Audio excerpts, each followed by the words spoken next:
Hey everyone, I'm Kloo. Welcome back to some more work on RPG Craft. And boy, do I have something awesome to show you guys. Did you get it? Did you catch it? So I'm double jumping. Yep, I added double jumping to Minecraft. And boy, did it take a while. It took me over a day to come up with the exact set of commands needed to make it fluid. So all we're doing is we're using barrier blocks. So the game is detecting when the player is jumping. So that's what this little sidebar score is. So every time we jump, you can see it goes to negative. And it's about 12 ticks. At least what I've worked out, 10 ticks. The standard jump time for a player. So in that time, it places a barrier block underneath you. So it gives you the ability to jump off of it. And then afterwards, it cleans up and deletes every barrier block in sight so that it doesn't make clutter and of course doesn't wreck falling. Even creative and flying won't have an effect because they don't register as jumps. As you can see, that's not where I meant to land. The score only changes when we do jump. And you can also not do it infinitely, and slabs are an issue. You can't double jump off of slabs, for the record, because it has nowhere to place the barrier block, because I don't want to destroy anything, so it's set to keep on the commands. Ooh, what an ordeal. I'll show you guys a bit of my struggles, and we'll go through exactly how it came to be. What we're going to work on is double jumping. So double jumping is like a cliche thing in a lot of games. So we're going to try and come up with a sensible way to implement it. And there's two ways that come to mind. First is through levitation. So if you give the player a very quick burst of levitation, so for instance 1 second, and then if we do say 10, you get a little jump. Obviously that's way too high for a double jump. You'd want something close to say 3, but then that's also fairly slow. And we also have a lot of other ways to implement our levitation, mainly through our little rune or trap system. So I think a better way to approach it would be through barrier blocks. So if we can figure out a way to casually just add a barrier block underneath the player, then we can have them have a platform to jump off on, and also a easy to target block to remove. The way it works is you jump, and it places a barrier block right underneath you. If you jump onto a block, it still places one there. We do need to sort of places a few. Yeah, it's not too bad. So we need it to detect an air block and a non-air block, because that's the only way you can jump off something.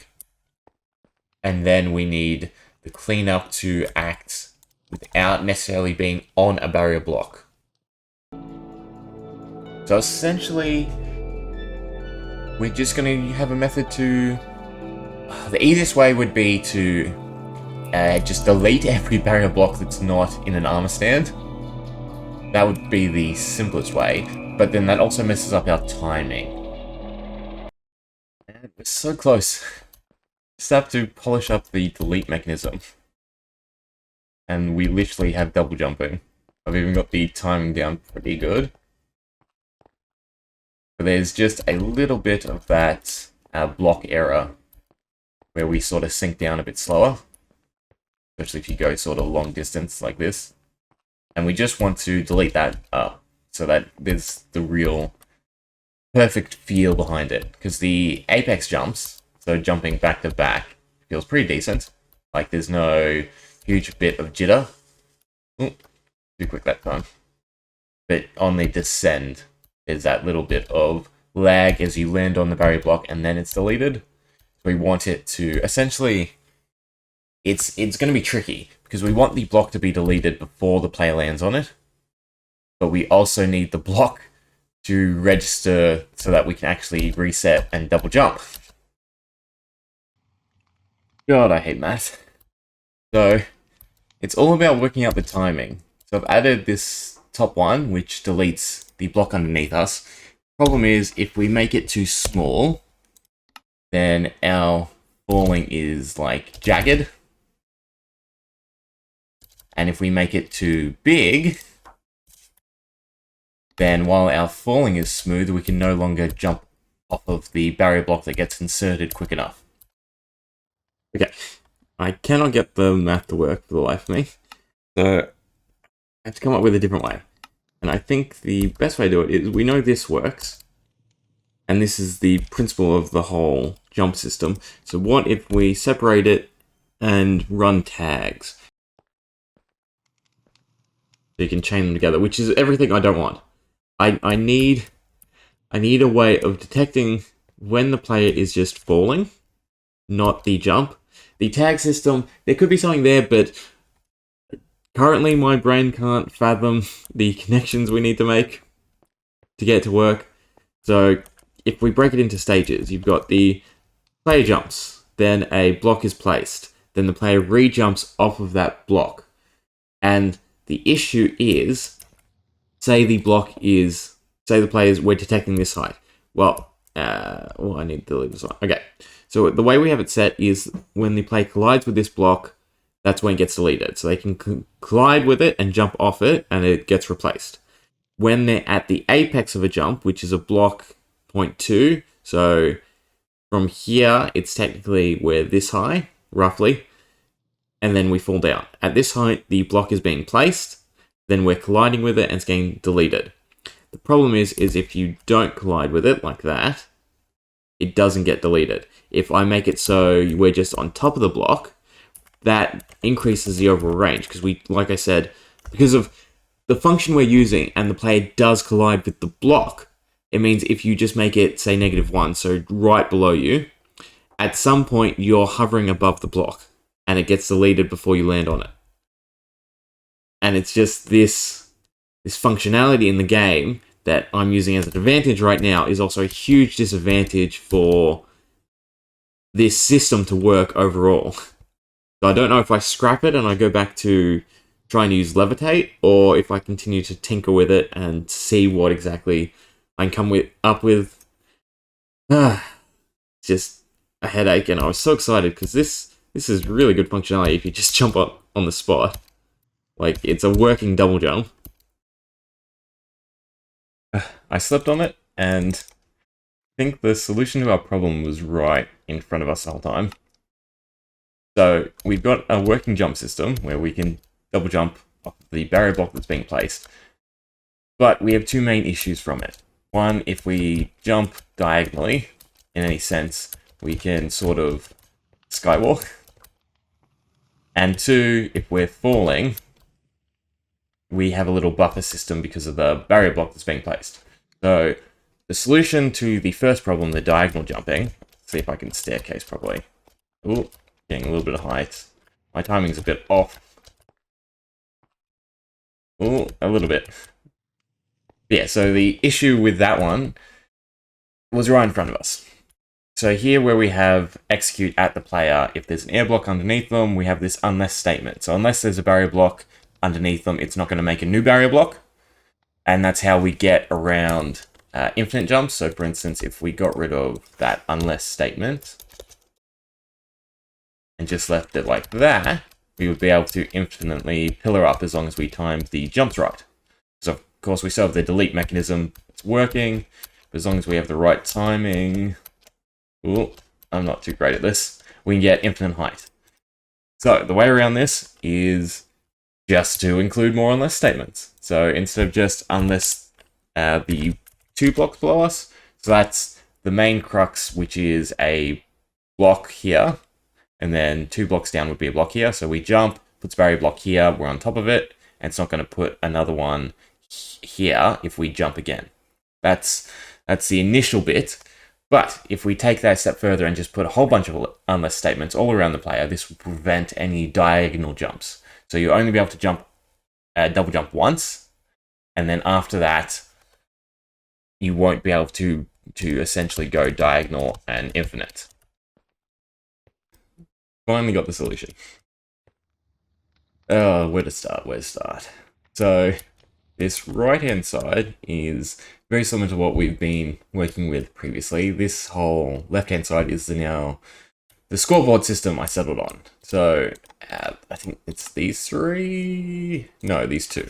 Okay, so first off, we're checking if the player jumps. So we're just using the inbuilt custom Minecraft scoreboard, and then it resets every time the player hits 1. So that's every time they jump, it resets, but it sends a pulse, if you will, to our second scoreboard system, which is the one that's on my right-hand side of the screen here, that says jumped. So every time we jump, that gets set to -10 using this command. So scoreboard players set anytime they have jump checks. So it was that first scoreboard. It's going to set jumped to -10. So -10 is 10 ticks worth of the negative scoreboard. And what we're creating, for anyone who's done a bit of biology, we're making a negative feedback loop. Meaning when the player stops doing something, that's when something else triggers.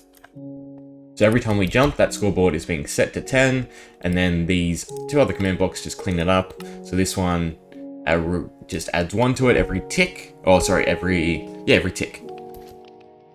And then this one resets it so it doesn't go past 1. So that way, there's essentially 2 states. There's the negative state, and then it being set to 1. So then our barrier. I've gotten rid of all the fluff in the middle, and all we're doing is any player who has a score that's in the negative bracket, so anything less than -1, or is it greater than when you're talking about negatives, it will create the barrier block underneath them. So anytime the first time we jump and we're in that negative scoreboard section, that's the only time it will place a barrier block. The reason we're using 10 ticks is so that you can jump horizontally, because right now, and a big issue we had was, we could only make it function for vertical jumps. If you were to say sprint and jump, you couldn't do it before. As you can see, it creates a trail, they're all disappeared, and that's because it is always active within those 10 seconds, and that's about the time a player can be airborne. Of course, jump boost will break it, in a sense. Not completely, you just won't be able to double jump, because the height you get to and where the last barrier block is made will never correspond. Okay, and then our cleanup section is very, very simple. It was much easier once I wrapped my head around it. We're still using that first command, so when the player collides with it, because for whatever reason, when you jump on a block, you sink into the block, and then you bounce back out. You can't see it or anything, but that's where the collision mask happens. So on that point is when this first barrier block is destroyed. Ooh. So as soon as we make contact with it, it gets deleted. I'm not sure if I can show you too well, but all these trailed ones, they won't actually get deleted till we're back in that positive section of the scoreboard. And that's what the second command is doing. So it will execute at everyone. If there's a barrier block, then it will fill all around. No, I'm looking at the wrong one, aren't I? Yes, my bad. I was going to explain the same thing. So it's any player who has that positive jump. So 1, it's going to fill 15 by 15 by 15 by 15 by 15 by 15. It's going to fill in a big box around them, which does somewhat ruin our arm stand system. So the way these work is when there's a barrier block in the armor stand, it's chunk loading it. If I go 15 blocks away, we might be able to see. I don't know if I can get far enough away. Oh, there's one.